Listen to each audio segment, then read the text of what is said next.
Continuamos estudiando hoy este capítulo 11 de la epístola del apóstol Pablo a los romanos. Y en nuestro programa anterior llegamos hasta el versículo 8, donde tenemos una combinación de dos pasajes del Antiguo Testamento, el pasaje que se encuentra en el libro de Isaías capítulo 29, versículo 10, y que dice, Porque Jehová derramó sobre vosotros espíritu de sueño, y cerró los ojos de vuestros profetas, y puso velos sobre las cabezas de vuestros videntes.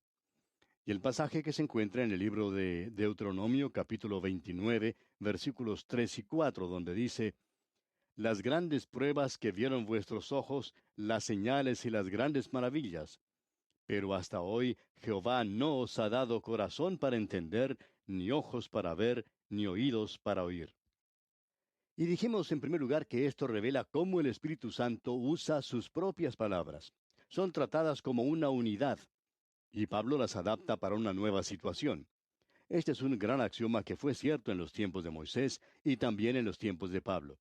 Y es aplicable hoy en día a multitudes que se consideran parte del cristianismo, pero que tienen un espíritu de estupor. Y en segundo lugar, cuando un hombre rechaza la gracia de Dios, llega a ser uno de los objetos más difíciles para tratar de alcanzar con la gracia de Dios. Y ahora en el versículo 9, escribe el apóstol Pablo, y David dice, se ha vuelto su convite en trampa y en red, en tropezadero y en retribución. El apóstol cita aquí las palabras del Salmo 69, versículo 22, que dice, sea su convite delante de ellos por lazo, y lo que es para bien, por tropiezo. Los hijos de Israel tenían grandes fiestas en las cuales ellos eran los convidados de Dios. Ellos no convidaban a Dios a sus fiestas como los paganos lo hacían, sino que Dios los convidaba a ellos. La Pascua era un ejemplo notable de esto. Ahora, el pensamiento en este versículo 9 es que están comiendo con una confianza presuntuosa que es enteramente pagana. Su seguridad carnal les engañaba en cuanto a su verdadera ruina espiritual. Confiaban en las cosas que comían sin tener ninguna verdadera confianza en Dios. Y desafortunadamente, esta es la misma condición en el día de hoy de multitudes de miembros de iglesias. Muchos hasta llegan a la cena del Señor sin ningún entendimiento espiritual. Y continúa el apóstol Pablo citando aquí en el versículo 10, sean endurecidos sus ojos para que no vean, y agóbiales la espalda para siempre. Dios da luz para que los hombres vean, pero si son ciegos no podrán ver la luz. La luz revela la ceguera de multitudes hoy en día. Hay tantos hombres inteligentes que parecen no entender lo que trata la Biblia. La ceguera no vino como juicio por el rechazo de la nación de Israel. Eran ciegos en primer lugar, lo cual les hizo rechazar a Jesús. La nación continuará en su ceguera hasta cuando Él venga de nuevo y ellos vean la señal del Hijo del Hombre en el cielo. No habrá ninguna conversión nacional de Israel durante la edad presente. Consideremos ahora el motivo de la marginación de la nación de Israel y la salvación de los gentiles. Leamos el versículo 11. Digo pues, ¿han tropezado los de Israel para que cayesen? En ninguna manera, pero por su transgresión vino la salvación a los gentiles para provocarles a celos. Y yo pregunto, ¿quiere decir aquí el apóstol Pablo, es que han tropezado para quedarse caídos? Esto es, sin esperanza de levantarse. De ningún modo, sino que su caída ha traído la salvación a los gentiles para llenarles de celos. La incredulidad presente de los judíos no es más que un paso en falso permitido para la conversión de los gentiles, y finalmente para su propia conversión. Para su propia conversión les pondrá Dios celosos de los gentiles. Notemos ahora que el apóstol Pablo principia este versículo 11 con la misma pregunta insinuante que hizo allá en el versículo 1 de este capítulo. ¿Recuerda usted cómo hizo la pregunta? ¿Ha desechado Dios a su pueblo? Dijo. Y el apóstol mostrará que el rechazo de Israel no es total ni final. El rechazo es solamente parcial y temporal. Su pregunta es esta. ¿Han tropezado para quedar caídos sin esperanza de levantarse? Y la respuesta es una negación enfática. Su caída ha permitido a Dios por medio de su providencia abrir las puertas de la salvación a los gentiles. El judío verá la realidad de la salvación de los gentiles, es decir, que también ellos pueden disfrutar de las bendiciones de Dios que el judío creía que podrían venir solamente a su pueblo. Esto debe moverles a emulación más bien que a celos. ¿Es esto acaso el cumplimiento de lo que encontramos allá en Deuteronomio capítulo 32, versículo 21, que dice, ellos me movieron a celos con lo que no es Dios, me provocaron a ira con sus ídolos? Yo también los moveré a celos con un pueblo que no es pueblo, los provocaré a ira con una nación insensata. Muchos de los judíos que residen ahora en la tierra de Palestina se admiran del interés del creyente gentil en las cosas judías. No lo pueden comprender. Eventualmente el judío verá la realidad de la salvación por Jesucristo como resultado del testimonio gentil. Por medio de la caída de la nación de Israel hay dos logros notables que son evidentes. En primer lugar, se introdujo el verdadero movimiento ecuménico, es decir, la verdadera unión de todos los creyentes de todos los tiempos. Luego, con el tiempo, la nación de Israel será incluida en la salvación de Dios. Continuemos ahora con el versículo 12 de este capítulo 11 de la epístola a los Romanos. Y si su transgresión es la riqueza del mundo, y su defección la riqueza de los gentiles, ¿cuánto más su plena restauración? Israel ha sido puesto a un lado como nación, y hoy en día Dios no tiene tratos preferenciales con Israel. Cuando Dios empiece nuevamente a tratar con Israel como nación, se disiparán todos sus problemas con sus países vecinos. Algún día todos los problemas de Israel serán resueltos y no vivirán ya en la tierra con temor. Cada hombre se sentará en paz y tranquilidad debajo de su vid y debajo de su higuera. Nadie le aterrorizará. Los hijos de Israel están atemorizados hoy en día y con razón, pero vendrá el día cuando Dios los recibirá. Ahora, si el poner a un lado a Israel en forma temporal ha traído la gracia de Dios a los gentiles, ¿continuará esto cuando Dios reciba nuevamente a Israel? La gracia de Dios será multiplicada a los gentiles. En el gran concilio de Jerusalén, según se relata en el capítulo 15 del libro de los Hechos de los Apóstoles, Jacobo dijo lo siguiente en los versículos 14 al 18. Simón ha contado cómo Dios visitó por primera vez a los gentiles para tomar de ellos pueblo para su nombre. Y con esto concuerdan las palabras de los profetas, como está escrito. Después de esto volveré y reedificaré el tabernáculo de David que está caído, y repararé sus ruinas, y lo volveré a levantar para que el resto de los hombres busque al Señor. Y todos los gentiles sobre los cuales es invocado mi nombre, dice el Señor, que hace conocer todo esto desde tiempos antiguos. El avivamiento más grande que haya habido en toda la tierra antes del principio de la iglesia fue el que tuvo lugar en la ciudad de Nínive. Un hombre cuyo nombre era Jonás predicó a esta ciudad, y probablemente la mayor parte de todos los habitantes se convirtieron a Dios. Muchos dicen, vamos a volver a Pentecostés. La fiesta de Pentecostés era una fiesta en Jerusalén a la cual era mandatoria la asistencia de todos los varones israelitas. Debe haber habido varios centenares de miles de judíos en Jerusalén en el tiempo de Pentecostés. Ahora, ¿cuántos fueron salvados? En los primeros 2 días probablemente se salvaron unas 10,000 personas. Ese es un porcentaje algo pequeño, ¿no le parece? También un gran avivamiento tuvo lugar en las Islas Hawaianas, pero menos de un 50% del pueblo se convirtió al Señor. Amigo oyente, ni el Pentecostés ni el avivamiento que tuvo lugar en las Islas Hawaianas puede igualar el avivamiento que tuvo lugar en la ciudad de Nínive. Pero creemos que el avivamiento más grande tendrá lugar después que la iglesia parta de la tierra. Usamos el término avivamiento en el sentido general de muchos convirtiéndose a Dios. Multitudes de gentiles se convertirán a Dios no solamente en el período de 7 años de la gran tribulación, sino también durante el reinado milenario de Jesucristo. Porque las naciones gentiles entrarán en aquel tiempo de paz en la tierra. Sí, después que Dios comience nuevamente su programa con Israel, la gracia será multiplicada a los gentiles. Y continuamos leyendo aquí en los versículos 13 y 14 de este capítulo 11 de la epístola a los Romanos, porque a vosotros hablo, gentiles, por cuanto yo soy apóstol a los gentiles, honro mi ministerio, por si en alguna manera pueda provocar a celos a los de mi sangre y hacer salvos a algunos de ellos. El apóstol dice aquí, soy apóstol a los gentiles y me regocijo en eso, pero al predicar a los gentiles, espero provocar también la conversión a Cristo de muchos de mis hermanos, mi pueblo, según mi carne. Pablo, como usted recordará, escribió también su carta a los Corintios y les dijo, me he hecho a los judíos como judío para ganar a los judíos.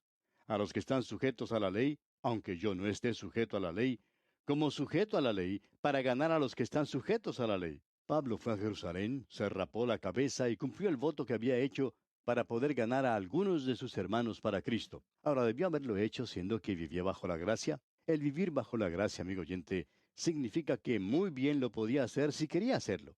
En su primera carta a los Corintios, continuaba diciéndoles allá en el capítulo 9, versículo 21, a los que están sin ley, como si yo estuviera sin ley, no estando yo sin ley de Dios, sino bajo la ley de Cristo, para ganar a los que están sin ley. Pablo está explicando que él obedecía a Cristo cuando se hizo como judío a fin de poder ganar a los judíos. Luego Pablo dice en esta misma primera carta a los Corintios capítulo 9 versículo 22, me he hecho débil a los débiles para ganar a los débiles. A todos me he hecho de todo para que de todos modos salve a algunos. Pablo explica el por qué les informó a los judíos de la conversión de los gentiles. En primer lugar, estaba cumpliendo su oficio como apóstol a los gentiles. Al hacerlo, trataba de provocar la conversión a Cristo de sus hermanos según la carne. Y en verdad, algunos se convirtieron a Cristo. En todo esto, Pablo estaba cumpliendo su ministerio y Dios estaba logrando su propósito en esta edad, tanto con el pueblo judío como con las naciones gentiles. Dios tiene un trabajo para usted, amigo oyente. Hay una gran satisfacción en hacer lo que usted sabe que Dios le ha llamado a hacer. Estoy muy contento en mi ministerio de compartir la palabra de Dios con otros. Tengo algunos socios maravillosos en mi ministerio radial y Dios nos colma de bendiciones al trabajar juntos, a fin de que la palabra de Dios llegue a muchos necesitados por todo el mundo. Y Dios, amigo oyente, tiene un lugar para usted también. Es posible que Él quiera que usted se ocupe en enseñar una clase de escuela dominical, por ejemplo, o en hacer una obra personal. Es posible que Él quiera que usted alcance a las almas por medio de una empresa de negocios. Pero sea lo que sea, el trabajo que Él quiere que usted haga, habrá con el hacer de aquel trabajo una satisfacción profunda. Y en el versículo 15 continúa Pablo diciendo, porque si su exclusión es la reconciliación del mundo, ¿qué será su admisión sino vida de entre los muertos? En cuanto al hombre, amigo oyente, el mundo se está echando a perder. Las condiciones están malas por todas partes en la tierra. El hombre lo ha trastornado todo. Para muchos, el futuro parece oscuro, pero Dios todavía está en el poder. Él lo pondrá todo en orden y así podemos anticipar mejores días en el futuro. Es verdad que las cosas no se ven bien en el mundo, pero el Hijo de Dios, el que es creyente en Cristo, puede anticipar gloriosos días en el futuro. Cuando me pongo a pensar en esto, tengo ganas de gritar un aleluya. Bueno, prosigamos ahora con el versículo 16 de este capítulo 11 de la epístola de Pablo a los romanos. Si las primicias son santas, también lo es la masa restante, y si la raíz es santa, también lo son las ramas. Este versículo evidentemente es una referencia a lo que leemos allá en el capítulo 15 del libro de Números, versículo 21, donde dice, de las primicias de vuestra masa daréis a Jehová ofrenda por vuestras generaciones. Una parte de la masa era ofrecida a Dios como señal de que toda la masa era aceptable. La primicia evidentemente se refiere al origen de la nación, es decir, a Abraham, Isaac, Jacob, etc. La palabra santa aquí no se refiere a ninguna caridad espiritual o moral, sino más bien al hecho de que está separada o apartada para Dios. La masa, por eso, se refiere a la nación de Israel. El mismo paralelo se halla en la raíz y las ramas. Abraham ciertamente era la raíz. Las ramas se refieren a las naciones. Ahora el versículo 17 dice, pues si algunas de las ramas fueron desgajadas, y tú, siendo olivo silvestre, has sido injertado en lugar de ellas, y has sido hecho participante de la raíz y de la rica savia del olivo, usted y yo, amigo oyente, recibimos muchos beneficios debido a la nación de Israel. Es por eso que nunca me sería posible ser antisemítico. Les debo demasiado como nación. En este versículo, el apóstol Pablo cambia de figura, pero todavía sigue el pensamiento de las Escrituras. El olivo es un cuadro de la nación de Israel. Jeremías dice en el capítulo 11 de su profecía, versículo 16, olivo verde, hermoso en su fruto y en su parecer, llamó Jehová tu nombre. A la voz de recio estrépito hizo encender fuego sobre él, y quebraron sus ramas. Y Oseas en el capítulo 14 de su libro, versículos 5 y 6 dice, yo seré a Israel como rocío, él florecerá como lirio y extenderá sus raíces como el Líbano. Se extenderán sus ramas y será su gloria como la del olivo y perfumará como el Líbano. La expresión algunas de las ramas se refiere a la nación en los tiempos de Pablo, continuando hasta la edad de la iglesia y durante esa edad. Los gentiles, los que se convierten a Cristo, se asemejan a un olivo silvestre. Esta es la relación bíblica que existe entre la nación de Israel y la iglesia. La iglesia, aun en sus mejores circunstancias, es un olivo silvestre. Esto, por cierto, no es muy lisonjero. La acción de injertar algo es contrario a la naturaleza. Ordinariamente lo bueno se injerta en lo silvestre. Pero aquí estamos tratando la gracia, lo que es contrario a la apreciación puramente natural. Nuestras bendiciones proceden de Abraham, quien es la raíz. En su carta a los Gálatas capítulo 3 versículos 6 al 9 y también el versículo 29, dice el apóstol Pablo, Así Abraham creyó a Dios y le fue contado por justicia. Sabed, por tanto, que los que son de fe, estos son hijos de Abraham. Y la Escritura, previendo que Dios había de justificar por la fe a los gentiles, dio de antemano la buena nueva a Abraham, diciendo, En ti serán benditas todas las naciones. De modo que los de la fe son bendecidos con el creyente Abraham.